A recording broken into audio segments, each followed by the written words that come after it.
Welcome to Underworlds from the Global Initiative Against Transnational Organized Crime.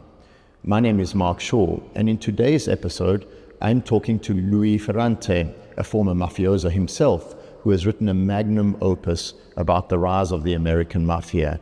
Borgata is the name of the book. Louis himself recounts some of his own personal experiences in relation to the Mafia, and he gives a fascinating historical account. Over to the conversation.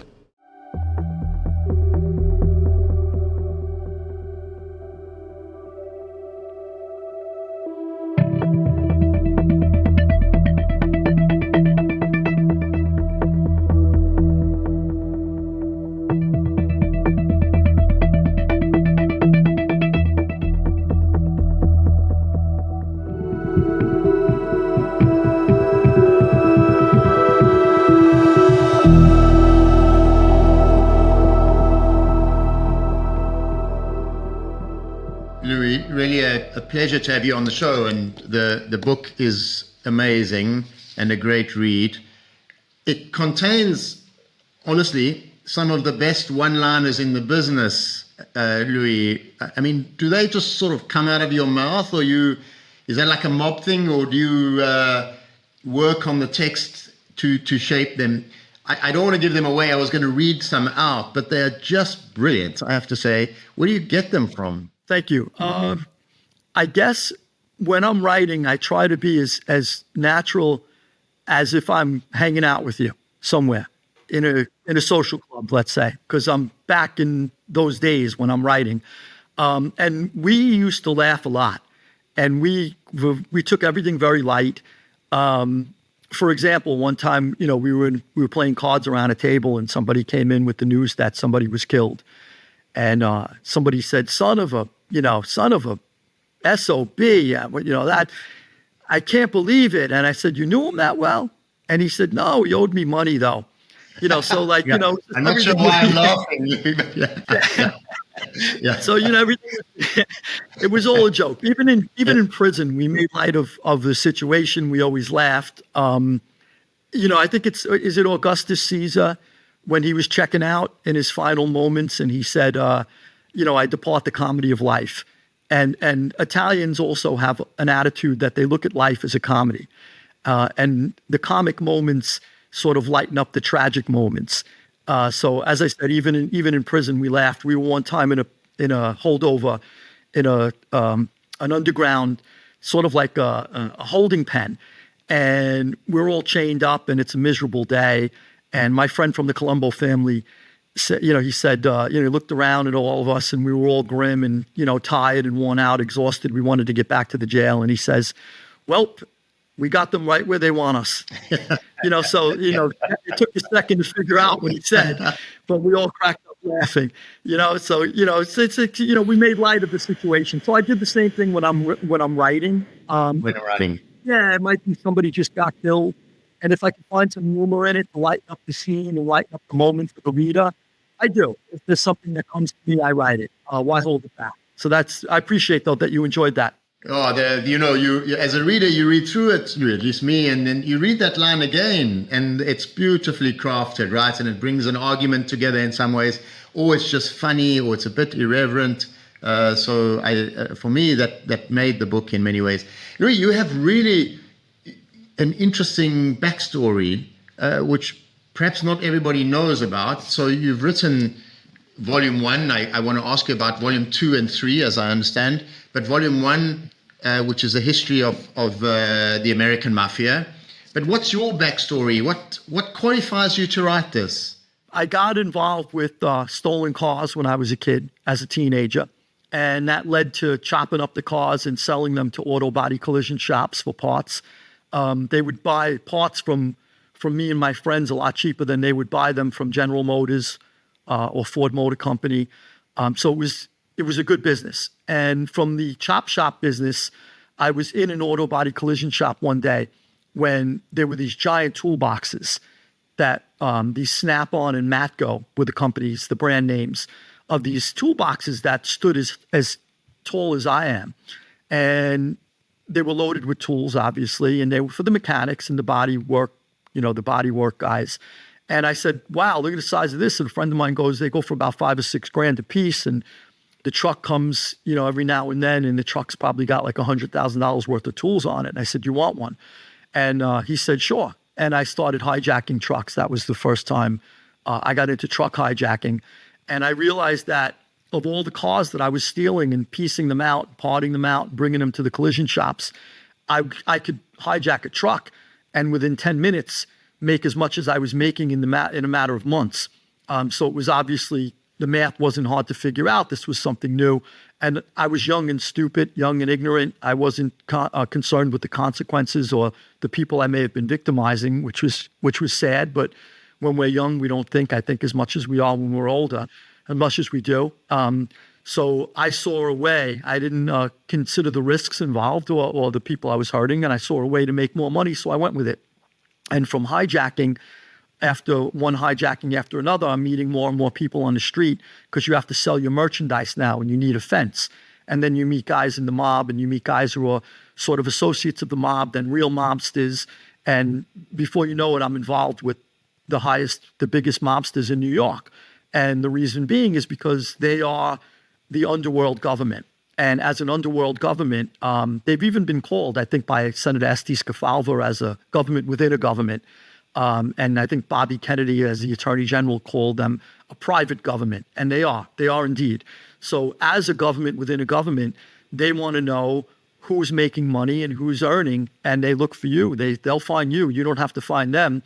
If they see that you're hijacking a lot of trucks and you're making a lot of money and you start to get a name as a stand-up kid and you're kind of like halfway there. And then the other half is if you want that route. And I did at the time because it opened up a lot of new doors for me. That's interesting. I mean, when you were growing up, were you aware of mob figures, if you like, in your neighborhood? Or did they, once you began your, let's call it, criminal career, basically what you're saying is they reached out to you. They saw you as a successful, and word got around that you were very good, you were running this business. You had to talk to different people to fence the goods, and they found out about you. When do you think they found out about you? I mean, sorry, there's two questions there. No, that's okay. So I think it's an entire subculture that you're introduced to, and you learn as you go. So there were a lot of friends of mine that were involved in quote unquote the life, which is La Cosa Nostra. The whole understanding of that subculture they had with them from early youth, if not birth. I remember one time I was at a funeral for somebody who died in the life, and there was a kid who was sitting next to me, and he was asking me questions, and he says, "Where are you from? What do you do for a living? What kind of car do you drive?" And it was just a kid asking curious questions, and the father, leaned over and he said, "What are you, a cop? Leave the man alone." This is how the kid is taught from when he's young.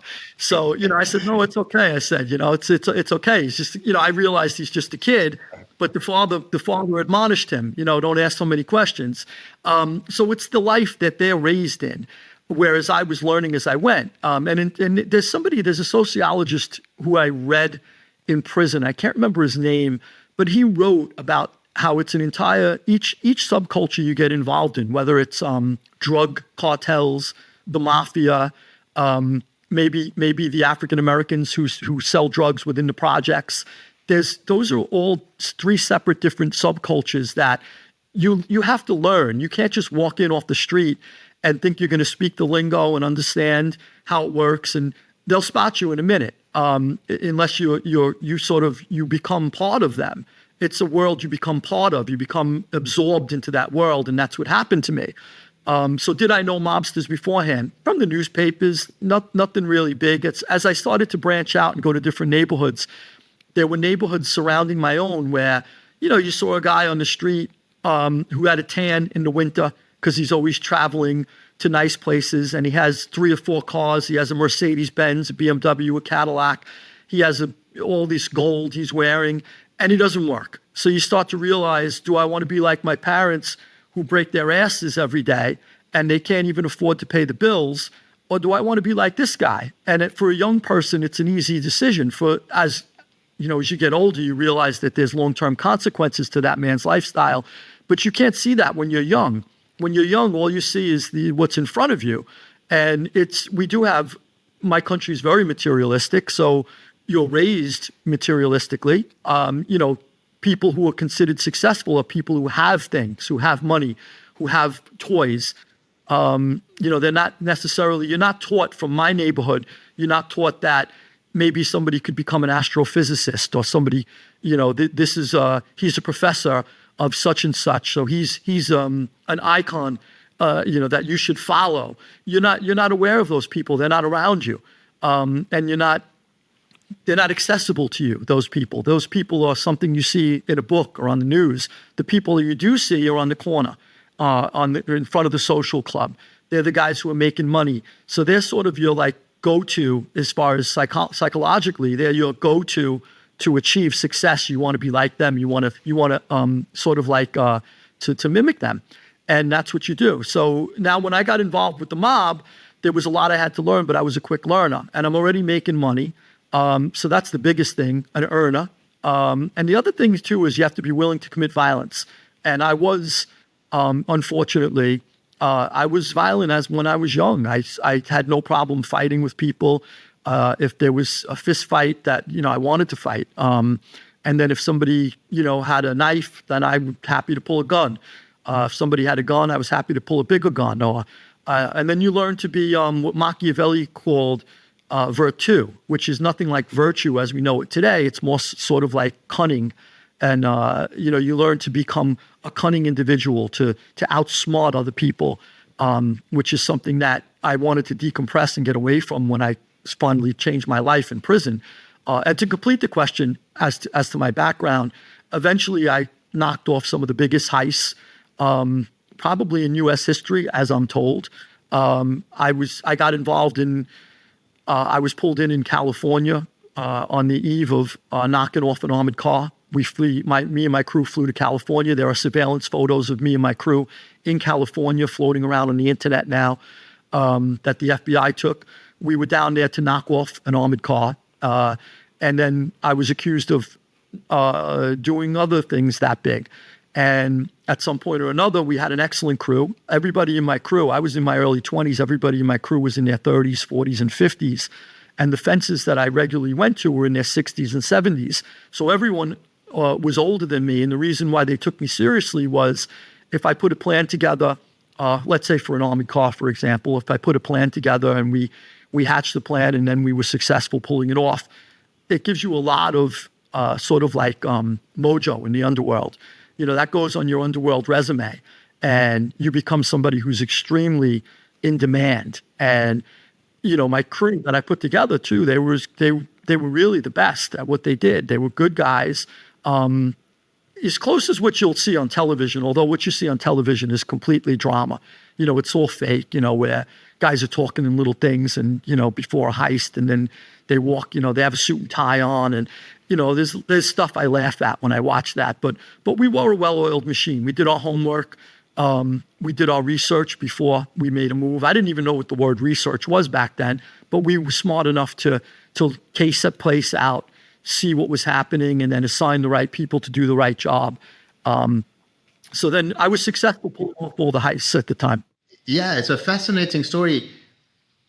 This underworld reputation, which is built by doing stuff, doesn't that also make you very vulnerable? If your name is in and around the underworld, the state in all its forms is talking to the underworld itself through informants and others, isn't that a point of vulnerability? You both need that reputation in the underworld to bolster yourself, but that's something that in the end can be pretty dangerous. It's a great question that leads into the next stage of my life. I was unaware of the consequences.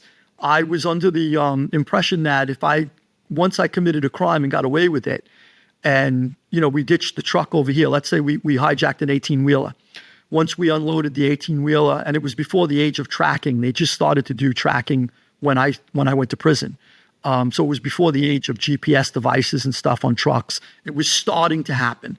but not entirely. So let's say we took a truck, we unloaded it in a friend of mine's warehouse, and then we ditched the truck. Once I left, I thought that the crime was finished. I didn't understand the law. I didn't understand that the federal government will allow for an informant to go back several years and say, we did something, and that's considered evidence. Just the hearsay even of an informant. I wasn't aware that there were informants circulating around us, and those informants were regularly reporting my activities to the government or to the state authorities. At some point or another, they dropped the hammer on me, and that's when I was indicted by the state. I was indicted by the federal government twice, the FBI and the Secret Service. So I found myself with 3 indictments, and basically authorities were saying, we need this guy off the street. We need him off the streets. We need him off the streets one way or another. If we have to indict him 100 times, we will. So I had 3 indictments, and I had a superseding indictment, which could be arguably considered a 4th indictment. And between those 4 indictments, I knew then at that point I was going to be facing the rest of my life in prison, which I was. And then they started to go around to the FBI was interviewing would call me when the FBI left because they were still loyal to me. They were friends. And they would say, look, the FBI just left my house and these are the questions they asked me. Or the FBI just left my house and do they want you, Lou, watch out. Maybe you should just go to Europe or something, get the hell out. They're looking for you. And then at some point, the FBI started to offer people the witness protection program. And that's when I knew I was doomed, because I said to myself, it was the first real wake-up call. I said to myself, if the FBI is willing to pay somebody's upkeep to maintain somebody's lifestyle for the rest of their life with so many thousands of dollars a month out of government resources to get me, I'm in trouble, because I don't have equal power to confront that. And I knew that I was doomed. And at some point they came after me and they put me away, and I did face life. I hired the biggest attorneys money could buy at the time. I don't know if you're familiar with the radicals. He was considered a radical civil rights attorney, William Kunstler. He represented Malcolm X. He represented Martin Luther King. He did the Attica negotiations. He went into Attica prison during Attica prison riots. He represented some big people. And I hired him, and he took on my case. He said, any friend of, I went there, I was referred to him by somebody in the Gotti family. And he said, any friend of the Gottis is a friend of mine, and I'll take your case. And he did. You hired the best lawyer. If you wouldn't mind saying where you got the money to hire the lawyer, is this from the takings you had? I mean, how you did it? Did you receive wider support? Yeah, I mean, the money came from obviously illegal activity. And all of the lawyers out there, I'm mentioned in a biography about William Kunstler, where the biographer said that William Kunstler always said he never took money for a case, but yet here are 6 or 7 mobsters that paid him, and I'm one of the persons on the list. It's an excellent biography about Kunstler, and I didn't. It was to my surprise when somebody brought that to my attention that I was in the book. But yeah, I paid him a lot of money, and I paid other lawyers a lot of money too. I went through 7 attorneys. I paid some of the biggest attorneys the big money, and all of the attorneys, contrary to what they may say, they take cash. No criminal defense attorney will turn down $100,000 because it's cash. If they may try to ask you to figure out how to pay them. You may have to get some help from friends to wash some money, but they took my money. And no one questioned anything. I handed a very big attorney who's still alive. I can't say his name. One of the biggest attorneys in the United States. I handed him $25,000 once, and he literally went like this in his office and slipped it into a drawer. So I watched at my own eyes. I handed it to him. No one can tell me different. And he's lauded as one of the great U.S. attorneys, and not a U.S. attorney. I'm sorry, a criminal defense attorney in the United States. U.S. attorney would be a prosecutor. So this is what happens. But I had a lot of money. I spent a lot of money to fight my cases, and I went broke doing it. I didn't care if it cost me millions of dollars. What's it worth if you don't have your freedom? I realized that pretty quickly. And people do the same thing. If you're in there, you're with a lot of people. I don't care if they're the leader of a cartel, the Medellin cartel. I don't care if they're the boss of the Bonanno family. I don't care if they're the boss of an international opium ring from Asia. They will spend everything they have to get out of there because all of the money in the world isn't worth it to stay there. There's no life. You're just existing. You're breathing. So I've seen it time and again, and I've done it. I've lived it. So after hiring and firing 7 attorneys and becoming very frustrated with the system, I studied law, and I was able to reverse one of my own cases pro se with the Second Circuit Court of Appeals on a technicality, not because I was innocent, but I found a technicality with the help of another friend of mine who was my cellmate at the time, brilliant guy who was doing a 35-year bid, and he became an absolute legal genius, better than any attorney I've ever been in contact with. Here's a guy, half black, half white, from Connecticut, convicted of drug dealing, sentenced to 35 years. And I could tell you right now, out of the 7 attorneys that I used, all 7 of them combined didn't have his intelligence and understanding of the law. And I think a lot of it comes from when you're in there, you have definitely a different understanding of the law because you're part of the law's punishment. You're not part of its oppression. You're not part of its, you're not pretending to be part of the defense against its punishment. And what is the law? Obviously, philosophically, the law has been considered just public vengeance, right? So you've been on the receiving end of that vengeance. Even if it's deserved, it's just been described as that. In my case, it was deserved. I would call it well-deserved vengeance, with from the public hammer. I deserved everything I got. But then again, it does give you these insights that you're able to get. I don't even believe that judges who sit on the bench can understand the law as well as I do, not unless they were put in prison for a month, or a week or a day. Sit there and understand it for 24 hours and then tell me what your opinions of the law is.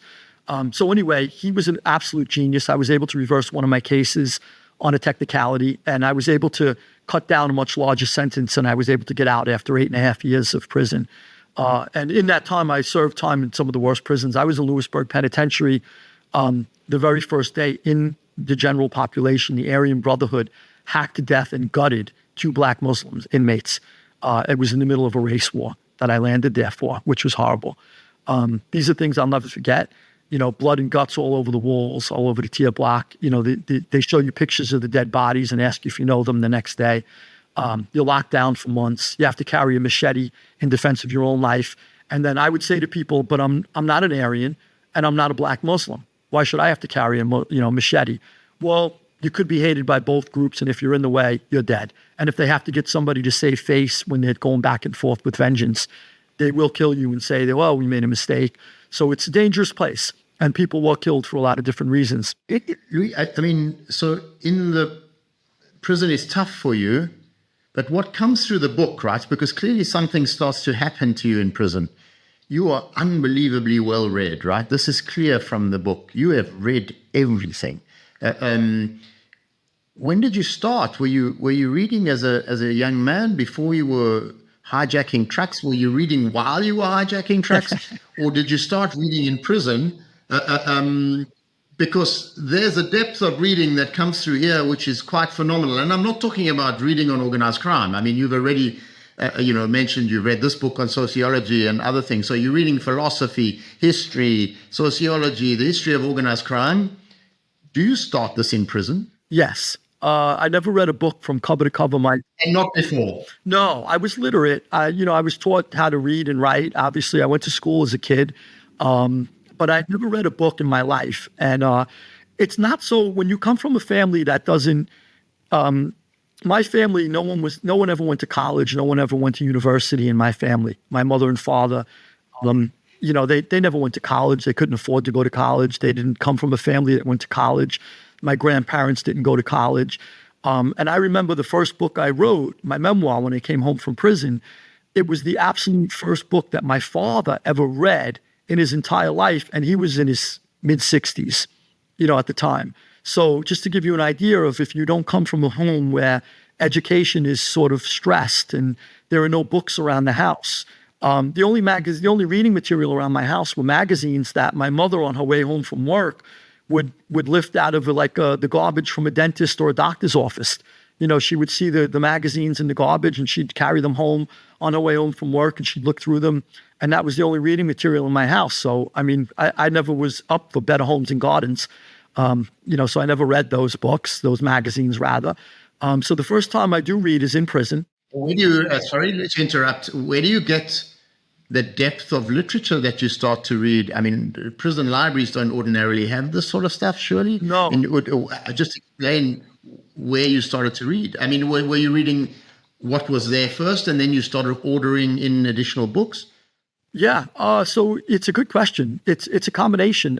Basically, I had a friend of mine who just passed away last year. His name was Fat George DeBello.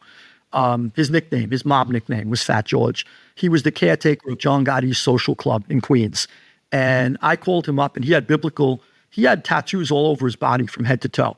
And he had biblical verses, different parts of his body. He would have Matthew, Mark, Luke, John, and I said, well, he must have read. I'm in jail and I wanted to read. I came out of the hole and I was in the hole for something that I didn't do. And the hole is solitary confinement, right? Solitary confinement, that's correct. Yeah, so I'm in solitary confinement and it makes you think. And I had words with somebody, the captain of the guards, and I reached through the food slot and I went to grab his necktie and I gave it a yank. I pulled it, and I cursed him. And the necktie pulled off his neck because it was a clip-on. And I threw it back at him through the food slot. And I said, you son of a bitch, it's forgive my language, it's a clip-on. And he said, do you think we'd wear real ties with you animals in here? He said, and he says, look at yourself. He says, you're an animal in a cage. And as if the cage of this prison isn't big enough for you, you have to be put in a smaller cage, something to that extent. And I realized that I was an animal, that my mother didn't raise an animal, I've been acting like an animal for many years in my life, that I do belong in prison. That was a big realization too. Everyone denies that they belong in prison. Everyone swears they're innocent. I think it was a big step in my mind, in my mental evolution, to realize that I belong there, to realize that I did do things wrong, that I had no right to do them. I have no right to put a gun to a man's head and take merchandise, even if it doesn't belong to him. I justified it by saying, well, it belongs to a big company. It's not his. He just drives for the company. So I would usually we were as nice as we could be to the driver of a truck. We would say to him, look, you'll be home with your wife by 5 o'clock. Don't worry about it. We're not after your stuff. We're after we don't give a F about the company. We don't want to hurt you though. And that to me justified our actions, but you're still traumatizing someone. And when I was in prison, I realized that. And I realized that I had no right to do those things. And that was a big wake-up call. So when I came out of the hole that time, after he had called me an animal, I called up Fat George. And I don't mean that in a derogatory way. That was his nickname. And I said, hey, can you send me in some books? He says, what are you looking for? Big boobs, big butts. What are you into? He thought I wanted what we would call short eyes, pornographic material. And I said, no, I want to read a book. I've never read a book before in my life. And I've seen you books, your biblical verses all over. He says, yeah, I've read the Bible. I've read a few other books. He said, I'll send you stuff. I'll go to the bookstore. And he sent me in Mein Kampf by Adolf Hitler, a biography about Napoleon Bonaparte by Vincent Conan, which I probably still have somewhere on my bookshelf back there. And Julius Caesar's Gallic Wars. And I said, what? I called him on the phone. I said, what the frig did you send me? I had no idea. And, this is big reading. I was looking for probably something like a child's, Huck Finn is something, the adolescent version of, Mark Twain or something. I don't know what I was looking for. Gulliver's Travels. I don't know. And even those are adult books, but something like maybe an adolescent version of those. And he said, I went to the store. I told the broad, quote unquote broad, all that's all I know. I told the broad all about you. And she pulled those books off the shelf. I said, what did you tell her? He says, I told you you're short and bossy. So she sent me the girl. Yeah. So anyway, I pushed through those books. I understood nothing of what I was reading, but I did push through them. And I bought a dictionary that was missing, I think, maybe X and Y or XYZ or whatever. And I would look up every vocabulary word each day. That I would never pass a vocabulary word. I made that as a promise to myself. I'll never pass a vocabulary word without studying it, knowing it before I move on. And then each night I would study my vocabulary words, and I kept reading. And eventually, in the beginning, it doesn't make sense to you. Who is Julius Caesar? Where does he fit in time? Who's Napoleon Bonaparte? Did they know each other? Did they were they friends? No, they were 1,800 years apart. But you don't understand that till you start reading the bigger part of history. And so as I went, I kept learning and I started loving what I was reading. And then I realized that there was a bibliography in the back of each book, and that would lead to other books. And then I would call home to family and friends and say, hey, can you do me a favor? I just read Napoleon Bonaparte, for example. Can you send me something about Robespierre? Can you send me about something about the Reign of Terror? Can you send me something about maybe Jean-Jacques Rousseau, who maybe wrote stuff that led to the French Revolution? Can you send me something about the French Bourbons who were thrown out by Napoleon? Can you send me something about, and maybe Julius Caesar? Can you send me something about Hannibal, who fought the Romans? Can you send me something about Scipio Africanus? So one book would always lead to another, and then I was able to continue to read and put the pieces together. And then I realized at that point that the most tragic event in my entire life, which was placing me in a prison cell, and almost for the rest of my life, I just missed that because I did face the remainder of my life in prison. And how that happens, just to take a short detour, how that happens is each time you commit an armed robbery, it's a 10-year statute. Each time a gun was used in the commission of a crime, it's an additional 5 years. If you have 10 armed robberies, that's 150 years. And I did face that 150 years. And I know people who went to trial and gambled and lost and are still serving that same 100, 150, 200. They're still there for armed robberies. So it does happen. So getting back on track, I realized that this being the worst tragedy of my life turned into the biggest blessing in disguise. I think Churchill said something. I think his daughter, when he, at some point or another, there was a tragedy in his life where his daughter said it's a disguise, it's a blessing in disguise, and he said it's absolutely brilliantly disguised. This was brilliantly disguised as well, because it's very hard to see the penitentiary where people are killing each other as a blessing. But it was. Although it was brilliantly disguised, it was the biggest blessing in my life once I found books, because now I had 18 hours a day to read. And I read. I carried a book to the chow hall. I carried a book to the yard. I carried a book everywhere I went. I was never without a book. And then also, too, God put things in my way. I had just finished reading War and Peace by Leo Tolstoy, and I went to the bathroom, and there was a broken urinal in the penitentiary in the bathroom. And in that broken urinal, which wasn't, there was no urine in it for I don't know how long. It's probably broken for years. So I washed off the book, but I literally took Anna Karenina out of the broken urinal and walked back to my cell, washed it off, and started reading Anna Karenina. What are the odds you found Anna Karenina after you finished War and Peace in a broken urinal in a penitentiary? These were things that got in my way, that the things that are put in my way that you have to wonder. There was another guy, his name was Richard Messina, may he rest in peace. He was a corporate attorney, and he was an absolute brilliant man who was well-read. He was in there for something he shouldn't have been in there for, but he was brilliant in the sense of in literature. He knew everything about literature, and he helped me. So one day I walked up to him and I said, yeah, I'm reading this book, The Red and the Black. It's pretty cool. And he says, Le Rouge et le Noir. What a beautiful book. What is Julian Sorel up to now? And I said, wow, you read that? He says, oh, I may read it again when you're done. Send it to my cell. And then I began paying him visits at his cell, and he would say, did you read this? Did you read that? And he was sort of like a guide, to the Western canon. And, I found all these things, and the more you searched, the more things came to you. And as I said, I was reading 18 hours a day. I fell in love with history. I read history, philosophy. I read religion. I read science. I read, and not only a lot of people fall into the trap where now and then I would ask somebody if they wanted to read something. If they were Spanish, they would want to read Spanish history. If they were Asian, they wanted to read Asian history. And I would turn them on to, here's a biography about Mao Zedong. Here's a biography about Zhou Enlai. Here's a biography about Sun Yat-sen. But I would also say, you should read about other places. Don't just read about your own. Because I was never into just the United States or Italy, my heritage being Italian. I got around to eventually the history of Italy. I got around to the history of the United States. But I wanted to learn about the bigger world. So I would always push that on people. There might be a friend of mine who's African-American. I would first give him a book on Martin Luther King, the autobiography of Martin Luther King, or Long Walk to Freedom about Nelson Mandela. But I would also then push other books on that person and say, why don't you read something about Italy? That's my heritage. Maybe you'd be interested in it. I loved yours. You should read mine. So I would try to get people to sort of like expand into other things and read other things. And I think that was a key to me, understanding a big part of the world through, just constantly grabbing other things from not just my own little world or my own little heritage. And I loved science. I wrote a book about science too, called The 3-Pound Crystal Ball.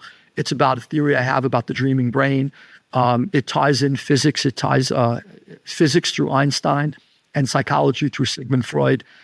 Freud, who's been debunked for the most part, he's sort of like a hostile witness in my theory because he believes the theory couldn't have been. And I bring him in and I prove, as sort of like Freud's my witness on the stand, and I prove that the theory should have been, and I debunk him in this sense. But he was also brilliant in other regard too. Great. Let's turn to your book, right? And I know it's the first of 3 volumes, right? As we said earlier, and you've written the 3. I mean, you wrote, as I understood from the acknowledgements at the back. In fact, you've written 550,000 words. This is the first one out. The second one is coming later in the year. It's a huge achievement. There's lots of characters. I mean, give us a sense. Who are the key people that emerged from this? Name some of the key characters, if you wouldn't mind, as you make your way through the story of the mafia. Sure. So the way I view history is that it's driven by originally men and now men and women. History is driven by individuals. And if we look at, let's say, for example, there are always people who stand out in history. Let's say we look at the history of the British Empire. We may find during the Napoleonic times, the people who stand out may be Pitt, maybe Nelson, maybe Wellington. There are people who always stand out. So there are driving forces that sort of push history forward. And it's the same thing in the mafia. So in the history of the mafia, I wanted to focus on individuals who made the most monumental impact on the mob, driving its history forward as it evolved. And in the first book, it happened to be Lucky Luciano and Meyer Lansky, who were really, really an incredible pair. Luciano, being Italian, was able to get into the mob, into La Cosa Nostra, which was the strongest ethnic underworld group at the time. And Meyer Lansky, who was Jewish, would not necessarily have been allowed in the mob at that time, but he was so respected by Luciano and he was such a close friend to Luciano that he became his partner in so many things. And the genius of Lansky, he became quickly accepted by all mafia dons because he knew how to put together something and make money for everyone. And that always holds weight in the mob. The mob has really at its core, they don't see color, they don't see religion, they don't see ethnicity, only in the sense that you have to be full-fledged Italian to become part of La Cosa Nostra, part of the family. That said, they will partner with anyone. We took over a club, me and my friends, in Midtown Manhattan many years ago before I went to prison. And the guy who owned the club before us told us, look, your best night is gay night. Make sure you keep gay night. The gays are very big spenders. They don't cause problems. They don't get into those stupid fights you're going to have on with men and women.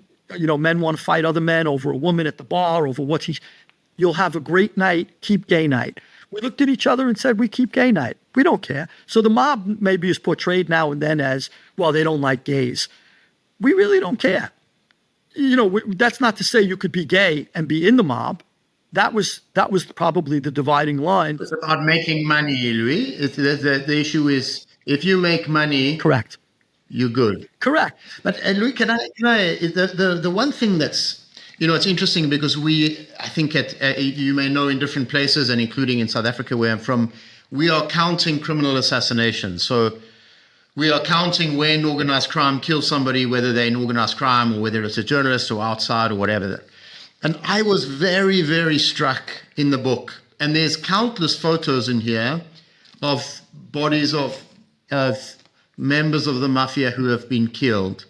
I mean, explain the level of violence to us, because you tell fascinating stories of people knew they were going to die. There's a decision by the commission that somebody must die.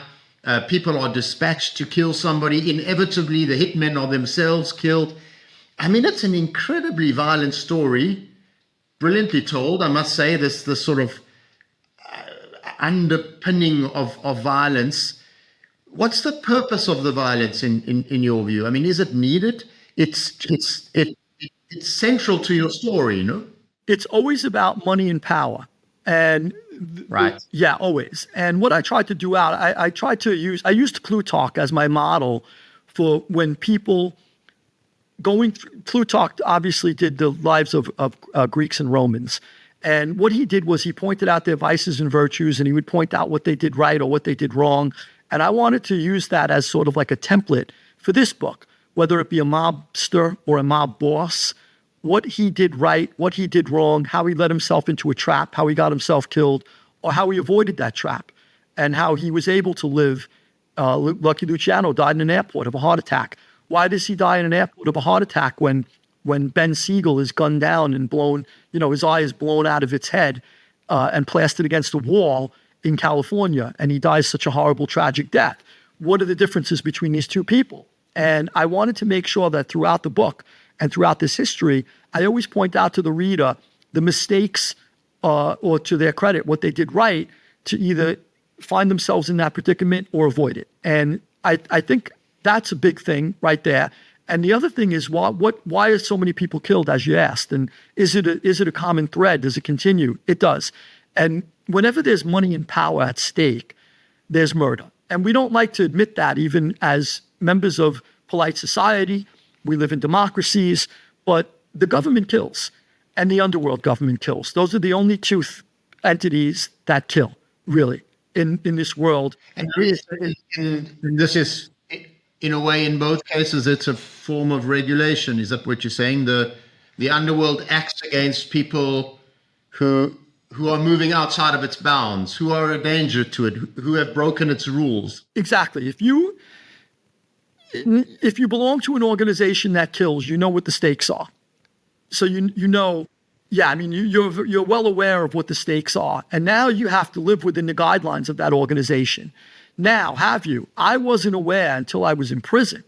I was naive enough to believe before I went to prison that if you broke the rules, those are the people who died and disappeared. I thought. So, for example, let's say, Mark, you're my friend. Mark disappears. We hear about it the next day and we say, well, gee, what happened to Mark? Well, you're told, first of all, a story that's probably propaganda. And you don't realize that Mark died for a different reason. You're told he died for something, or you're not told at all, or you don't ask because you're not supposed to ask. Why are you asking? Are you informing? Are you reporting to an FBI agent? Why would you want to know? So you might only ask close friends that trust you enough, but you won't go sit at a card game and go, hey, why did he die? Everybody in the table will look at you. Say, is he out of his mind? You're not supposed to ask those questions. So when I was in prison, a lot of people who I felt or understood or thought died for reasons because they did something against the Borgata. They did something against the family. They were either about to inform, or maybe they slept with someone's wife. They broke a cardinal rule and they had to die. You believe that. Now I'm in prison, and once I learned the law and I studied law, I reversed one of my own cases from prison after having studied law. So a lot of people came to me and asked my legal advice, and I would help other people file briefs. I would help other people try to get them out of jail, and in some cases I was successful. But I had a lot of indictments laid bare for me, and and as I understood it, a lot of people now I realize died for power or money. And somebody might have mislabeled Mark a rat because he wanted Mark's business. He wanted Mark's rackets. And now he kills Mark, and then he gets everything that Mark had. And now maybe then two people now maybe protest. Gee, Mark was a good friend of mine. He was never a rat. He shouldn't have had to die. Well, maybe we have to kill those now too. Yeah, so those two just asked for it too. Now you'll see a lot of that in Volume 3 when it becomes the Wild West. But now we have to kill Mark's two friends because they're inquiring a little too much. So that's where you learn to keep your mouth shut too.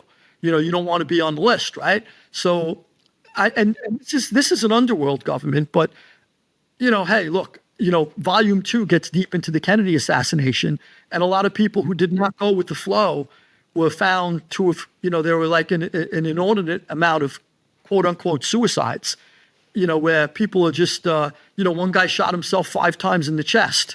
How many times can you shoot yourself in the chest committing suicide? So, you don't go against the narrative, whether it's a government or an underworld government. There are guidelines in place. You have to learn them. Well, one issue which is interesting, and I wonder if organized crime, at least as we're considering it, has sort of broken those boundaries. I think it's Lansky you quote somewhere, or one of the key figures, who says, or it's Siegel actually, I'm not sure. Well, we never kill outside of the mob. I don't know if you remember that sort of phrasing. I mean, was that true? Would the mob have killed a journalist in New York at the time, similar to what is regularly conducted in Mexico? Are there sort of rules that have now been shattered as organized crime has grown and the old sort of proper regulations have been broken? Or is that all nonsense, that this is a very violent organization and will use violence against whoever opposes it? Yeah, so for the most part, it is true. Siegel was the person, as you remembered, and he said to a developer that he asked this developer to build the Flamingo Hotel and Casino in Las Vegas, and the developer was leery. He said, I'm not going to get... The guy was scared, right? Yeah, he said, I'm not going to get myself involved with this wild gangster. And Siegel said, don't worry about it. We only kill each other. And for the most part, that was true. And even in my own day, it was still, for the most part, true. We kill each other, and we hope that the government then will leave us alone. There was during the Gallo War, which I talk about in the second book, it's volume 2. One of the judges was holding Gallo, Joey Gallo, who was part of the war that was taking place on the streets of Brooklyn, a big part of the war, an integral part of the war. And the judge said, I don't want to let this guy go, but I really don't have a reason to hold him. And the prosecutor said, well, just hold him because we know he's part of the war. We don't want to let him out. He says, look, these guys are going to handle their business their own way no matter what. Let them do it. And, the judge was very, very pragmatic in the sense that he understood they're going to kill each other. They're not killing citizens. And you used to, if you accidentally did kill a citizen, you would be killed. There are instances where stray bullets hit people and that guy goes in and he's done. You got to get rid of him. Now, that's how it goes, seemingly how it breaks from that circle. Is you may see once in a while, like in Chicago, that a sheriff got killed or a judge got killed. But those people they've sort of like wandered into our world.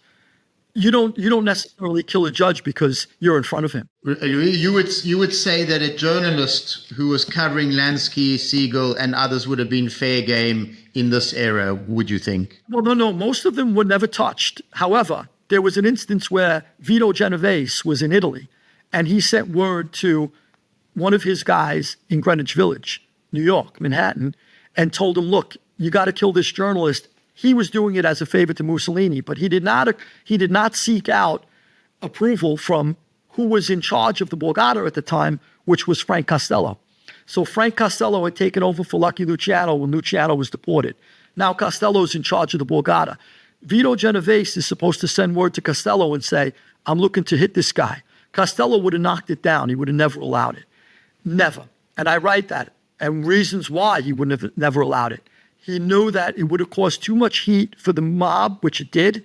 He would have knocked it down. But Genovese was in Italy, and he had to ingratiate himself to Mussolini, and that was the best way to do it. So there are times when people say, the hell with it, I'm doing it anyway. And it happens throughout. There's a time in volume 3 where Carmine Persico is in prison, and Carmine Persico orders a judge to be hit, or a prosecutor rather. This is not supposed to happen. Overall, it's against the rules. It's not supposed to happen. I also talk about somebody who killed an agent, never supposed to happen. And that guy was killed in response. There was a mob guy. I was friendly with the family. I knew the family for many years. They're a good family. They're a beautiful family. However, the guy was a little bit of a wild man. He killed someone thinking the guy was an informant. He did not realize he was a DEA agent. And once he killed him, the mob said, well, they were tossed about it. He didn't know. Some people stuck up for him and said he would have never done it intentionally. We should keep him alive. And then there were others who said whether he did it intentionally or not, at the end of the day, he did it. And the only way we're going to release the heat from us, because the DEA and the FBI have not stopped with us now, is to kill him and leave the body somewhere. Let them see that he's dead, and we'll call the heat off of our organization. And I talk about that in volume 3 as well. I get deep into it, and I knew the major players in real time. So I was privy to a lot of stuff that happened, a lot of the conversations that took place. And I discussed that in volume 3. But as a rule, the mob knew that this isn't Sicily, where you could blow up judges, you could kill prosecutors. Over here, the public won't stand for it. The American public did not want that. And I make that very clear in the beginning of Borgata, volume 1, where we talk about Chief Hennessy in New Orleans. Chief Hennessy got involved in the mob. Yep, he got involved with the mob. He weighed in for one side, and the other guy felt pushed up against the wall, and he killed Chief Hennessy, as I believe it, as I understand it. A lot of innocent people were picked up for that murder. The entire Italian-American community in New Orleans was absolutely put through the ringer for that murder. And the rule was you don't kill the chief of police. And they felt, though, he got involved in our world, so he's fair game. This is fascinating. I mean, how would you, I mean, in the research community, we are studying organized crime, of course, not the mob in the circumstances you have described, but in many different places where hits are very common, individuals are killed, and they come in spades, revenge, counter-revenge. I mean, how do we read that? Is that instability in the underworld? When there are no hits, is that a period of control by somebody? You talk about the symbolism of violence. You leave the body, or people are killed in certain ways, which clearly is meant to send a message. I mean, how would you look at hits from a research perspective outside of the mob? Because it's such a key part of your book, and you write around it in so interesting ways, and you've explained it in very interesting ways. You sort of explained the rules and the regulations, but fundamentally it's violent. On top of all of that, although there are sort of tram lines which control it, particularly in the US, perhaps not elsewhere. But how would you read it in a research project on sets of violence around a criminal market? I would say if your researchers are seeing a lot of violence in a particular area or around a particular racket, that definitely is a sign of disorder. There's something going on. There's usually a power struggle behind the scenes. If one person is in power, then usually once in a blue moon, that person will exhibit his strength by killing someone. Even during the most peaceful times, usually when a boss goes to jail, I write about that. If a boss goes to jail, there's always a hit or two on the shelf, and they pull one off the shelf and they kill somebody. The reason why they do that, and people are terrified when a boss is going to jail, people who are on thin ice, because they know the boss is sending a signal. I still will have reach. Just don't get out of line. I may be in a cell. So they will kill somebody. Usually 1 or 2 hits happen when somebody big goes to jail. That happens.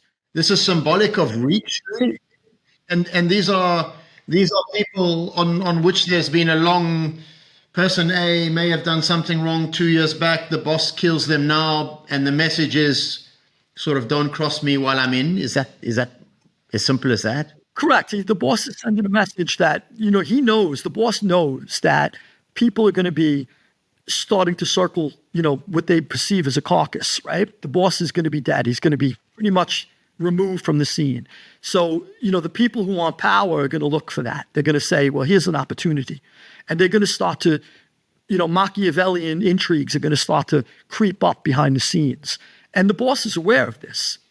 So what he usually does is he sends a signal to the underworld before he goes to prison or right after he's in a cell. And it always happens, always. And a body will pop up.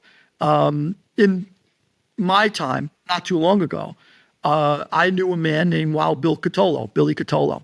And he was the underboss at some point of the Colombo family. But the boss knew that if he goes away, he knew Billy's personality. He knew Billy's character. He knew Billy would make a move. And in the past, Billy did make a move. So he knew that there was something that, Billy was going to do. So what happens? Billy's invited somewhere and Billy was killed.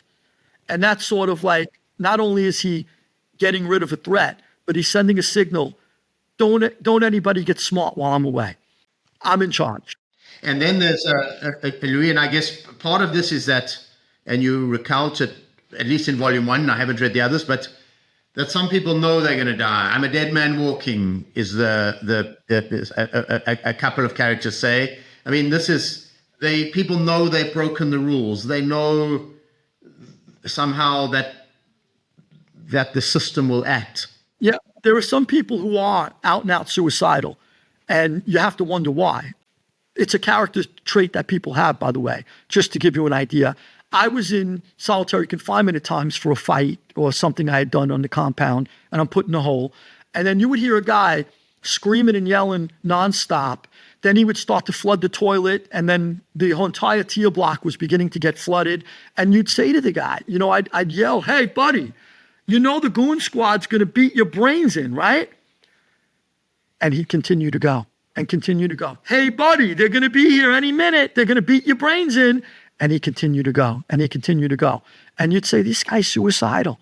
And then at some point or another, the goon squad comes out, and you hear them go in the cell, or if you could see it sometimes, if it's across from you, and they beat his brains out. I mean, they literally drag him out by his ankle. There's nothing left of the guy. He's basically clinging to life. And you say, my gosh, he had to know. We're telling him it's coming. So that happens also in the mob, where a guy, just spits in the face of somebody, maybe goes with somebody who's very powerful, hits on his wife, or goes with his daughter and mistreats the daughter and abuses the daughter. That happened with Castellano in volume 3, where, the guy's abusing the daughter. He puts his hands on the daughter. You got to know if you hit the Don's daughter. If you punch her in the face, you're going, buddy. You got to know that. And, you can't resist it. So a lot of times people are suicidal. I think it's just their character where they're out of their minds. And a lot of times people do think that they could get away with something, and they push the boundaries. I think that's common as well, where, they're going to, maybe if I push the boundaries, I've always gotten away with it, so I'll push a little more. Maybe someone steals, and they steal money, and they figure, I've stolen it plenty of times before, I'm not going to get caught. You're going to get caught. Eventually it's going to come out. And when they catch you, it's not going to be a misdemeanor or a felony. It's going to be your life. And that happens. I'm very interested in this issue of, your experience, the sense of this massive, the sort of targeted killings that, as we would term them now, that take place through the book. What's gone, maybe it's a bit of an unfair question, what's gone wrong elsewhere in where organized crime becomes incredibly violent? Let's take Mexico. Disappearances, women, children, people in the criminal environment. And you've been in, let's say the mob is relatively regulated, organized. What's gone wrong elsewhere? Is this normal? I mean, have you thought about that? Reading about, watching, seeing the level of violence attributed to organized crime elsewhere? Yeah. I mean, what are your thoughts on that? So I think that one is there are different parties contesting for power. So I think that's the start of it. When you see murders like that, and then also too, you see 30 heads on the side of a road in Mexico. I mean, this cannot be tolerated. So who has the strength or power to stop that? Only the government. So, and if the government needs help from someone else, then maybe the government isn't strong enough, that they should call allies then and help them. Look, we need help, or do their best to stop it, but they don't. So what's going on there? It's obvious that the government's involved to some extent. It becomes quite apparent. If the consequences aren't being, there are no consequences, or they're lame, the consequences, that's your immediate understanding that somebody bigger is involved, that the government, and it might not be the government, meaning the people who are elected officials. The government they just got a new government in Mexico, a new president in Mexico.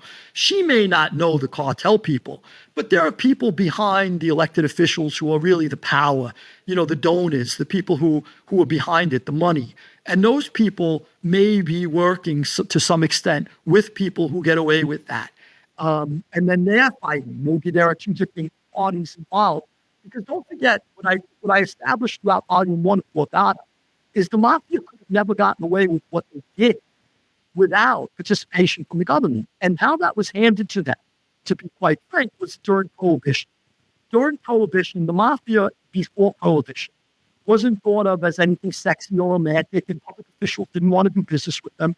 Once in a while, guys were being left on the curb in New Orleans and New York and Chicago, and it was disgusting, but it was Italians killing Italians. So we really care about that, the American public. Let them do it. At some point or another, when they made this error by prohibiting alcohol, most Americans thought that that was ridiculous and wanted to drink. The Irish, the Germans, the Italians, all these immigrants from different places thought that this was draconian. How could you take alcohol away from us? So the bootleggers were the mob. And the mob now needed the politicians and the law enforcement characters to allow them to run these operations. And they didn't feel it was a big deal. You know, the mayor, the governor, you know, the congressman, he was like, you know what, people want to drink. I'm drinking. I go home and open up the liquor cabinet as soon as I get home. There's even evidence that I think Teddy Roosevelt's daughter, Alice, said everybody in Washington's going home and opening up the liquor cabinet and having a drink at night. And they're the ones who voted for this. You know, she pointed out how hypocritical it was. So once the mafia established those contacts in government, in law enforcement, when Prohibition was repealed, they had those contacts, just basically had their hand out going, what's next? I've been getting $50,000, $60,000 a month for years now. Is there anything else we could do for you? Sure, we want to open up casinos. We want to gamble. We want to do this. We want to do that. Okay, sounds good to me. And we would continue, the mafia would continue then to buy those officials. Then we have, midway through the book, we have Frank Costello running the entirety of Tammany Hall, which was the politically corrupt machine in Manhattan, in New York, and putting judges on the bench. So you have the biggest mobster in America appointing judges to the bench. And it's proven. Frank Hogan, who was the prosecutor, couldn't believe when he heard that. A judge called Costello and thanked him when he tapped his line. Frank Hogan heard this and he said, gee, thanks for getting me appointed to that bench. And he said, sure, we're always friends. And then he goes to the Tammany Hall people and he says, look, you know what's going on with Frank Costello? He's pointing people to the bench. And the head of Tammany says, I have no idea what you're talking about. Little did Frank Hogan know that Frank Costello put in the head of Tammany as well. Louis, tell me, because you write brilliantly on Prohibition. The story is very well told, and of course with the characters coming through and the sort of business decisions they've made, as you've described now, and how that opened up space. Tell us about Dewey, because you, in fact, as I read it, actually give him, he's pretty hardcore. He has a real impact on the mob. And I think you treat him very sympathetically, actually. And in our work, I read that as, well, actually a few good men can make a real difference to an illicit market which is violent, out of control, corrupt, and the like. I mean, what are your thoughts on that? So Thomas Dewey was a central figure in book one. He was the first one to really, really launch a concentrated attack on organized crime. And he did it, no holds barred. He was ruthless in his pursuit of them, and it was warranted at the time. And Dewey, though, at some point or another, Dewey, I think, realized also, too, because he lightened up on them later as governor of New York. And so it was obvious that he was doing it as a means to higher office, looking back. No one knew that at the time. But he would target a central, a big figure, a prominent mob figure, Lucky Luciano, Lepke Boccolta, Dutch Schultz, and he would take them down, and he would get all of the media that went with that, because Dewey's had an eye on the White House. And at some point or another, Dewey gets into the governor's mansion in New York, and then he starts to say, well, I'm good with the mob. And he deports Luciano. He's a lot easier on the mob. People wonder, was he getting donations? Did they donate to his campaign as governor? But Dewey was smart enough to know that they ran Tammany Hall. So even though they would allow for a prosecution of one prominent figure, he didn't really dismantle the entire mob. They're still in control. They're still running Tammany Hall, and he still needs Tammany Hall to become governor of New York. So he goes on to governor. He takes a shot at the White House. He doesn't make it. But basically, Dewey was, as a prosecutor, that really, really first guy who attacked them, but as a politician, he had a different view of them. And in volume 2, we see that with Robert F. Kennedy. Robert F. Kennedy, the Kennedys were in bed with the mob through the father. And the father reached out during the 1960 election. The father reached out to a lot of big mob figures through Frank Sinatra. And he said, look, I need to carry Chicago. Who owned Chicago? The Chicago mob. Sam Giancana at the time controlled all of the major wards in Chicago, and he controlled Mayor Daley. So at that time, you needed Chicago, then you need to make a compromise with the mob. They did that. And the mob thought in return, they would sort of have a hands-off approach. Sure, Bobby Kennedy was horrible towards us during the McClellan Rackets Committee hearings. He embarrassed us. He did everything he could to put us in jail. But as if the Kennedys get the administration that they want, they get into the White House, it was believed they would look to bigger problems in the United States like civil rights. Civil rights was long overdue in the United States. We needed a president to address that. They would look towards nuclear proliferation. We were having this horrible nuclear race with the Russians. Somebody had to stop to put the brakes on that. So the mob thought that the Kennedys will move on. They were blindsided when Bobby did not move on. Bobby became Attorney General, and he continued to go after the same mobsters who helped put John F. Kennedy in place. And that I'm laying the groundwork for volume 2, which I get deep into that. But usually what happened, the mob's experience with Dewey was once he gets what he wants, once he gets the publicity he wants, he moves on. Senator Estes Kefauver. Estes Kefauver ran the Kefauver Committee, which attacked the mob across the United States. But, by the way, he avoided his own state, his own home state.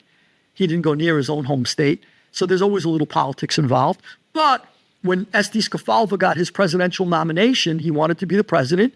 He was nominated. He won the Democratic primary.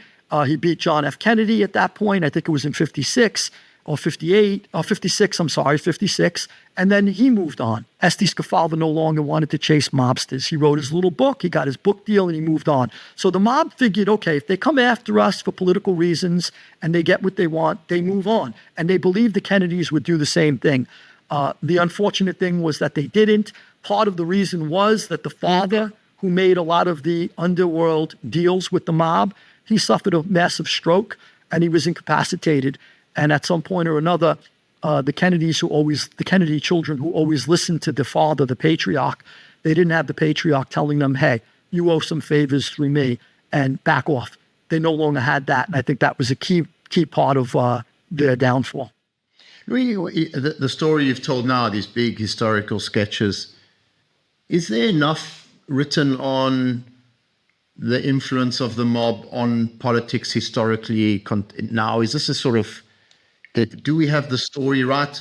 You're quite critical of scholars broadly, is the term you use, or people who have written on organized crime in the book, with some, again, quite funny and well-crafted side comments. Do we know the full story? Will we ever know the full story? Do we need to know the story? Is that your purpose in writing the 3 volumes? It's not my purpose, but I can't avoid it. So it's basically, there are relationships. The mafia today is no longer, it's a mere shell of what it once was. And the reason being is that they don't have judges. They don't have politicians in their pocket anymore.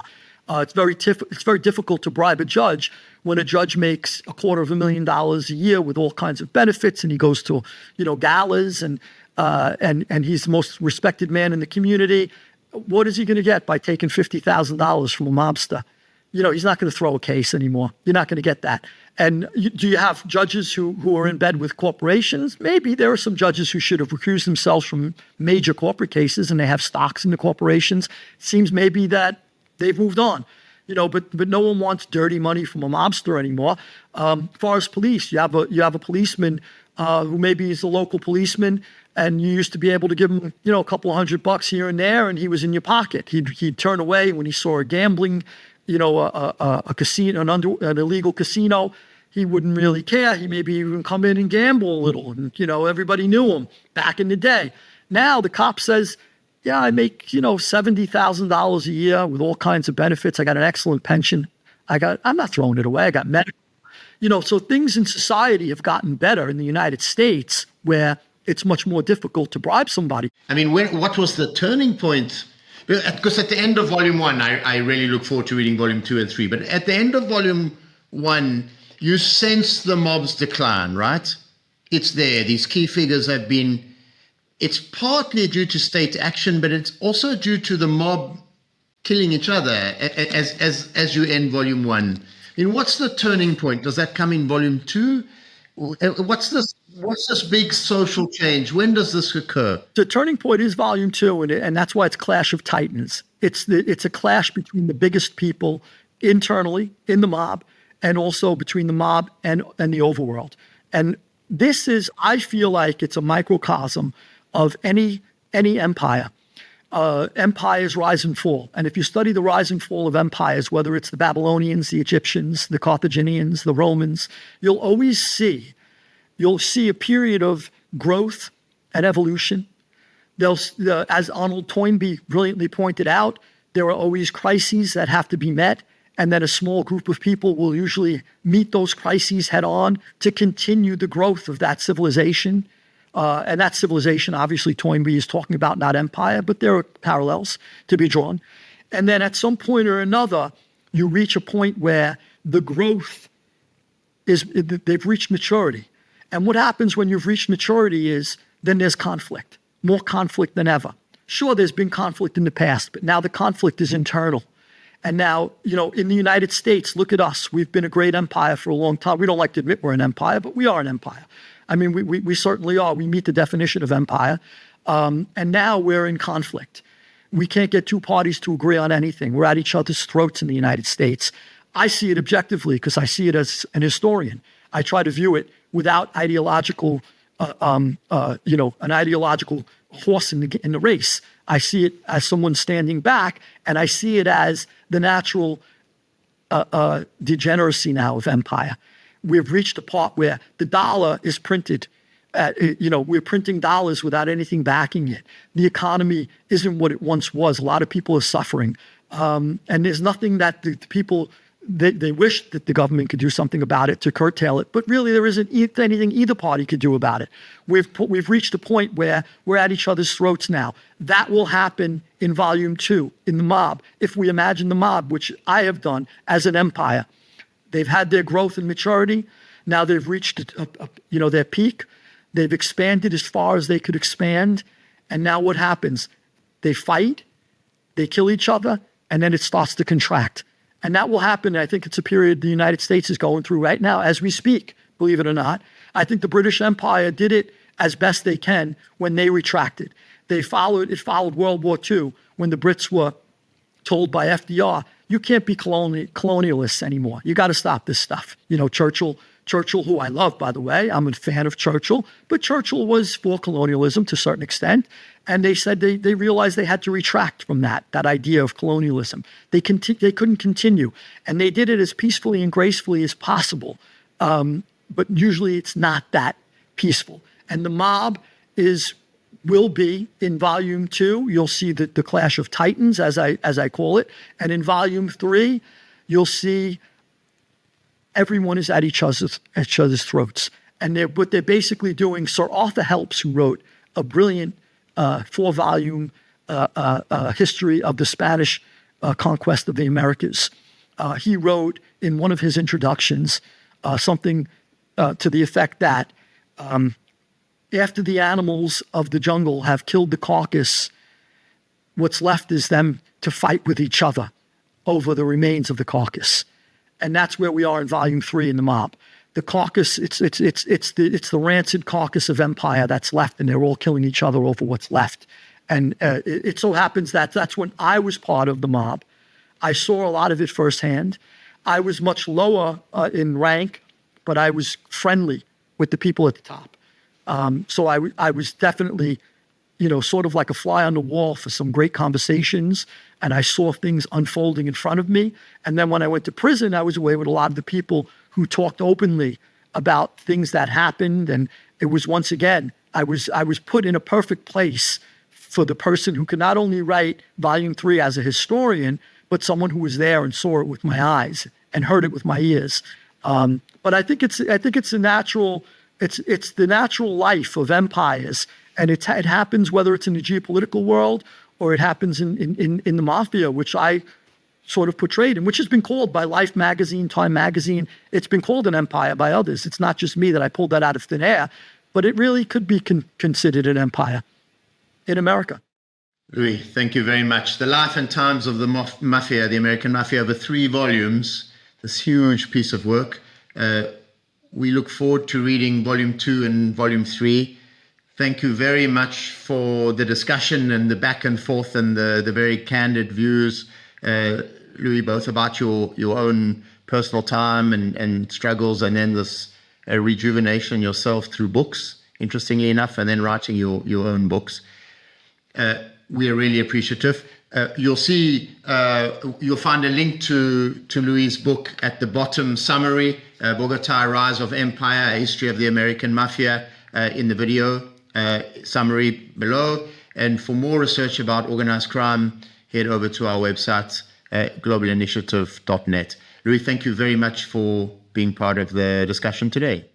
Thank you for having me, Mark, and thank you for the work that you and your organization does. Greatly appreciated. Keep up the good work. Yeah, tip my hat to you guys.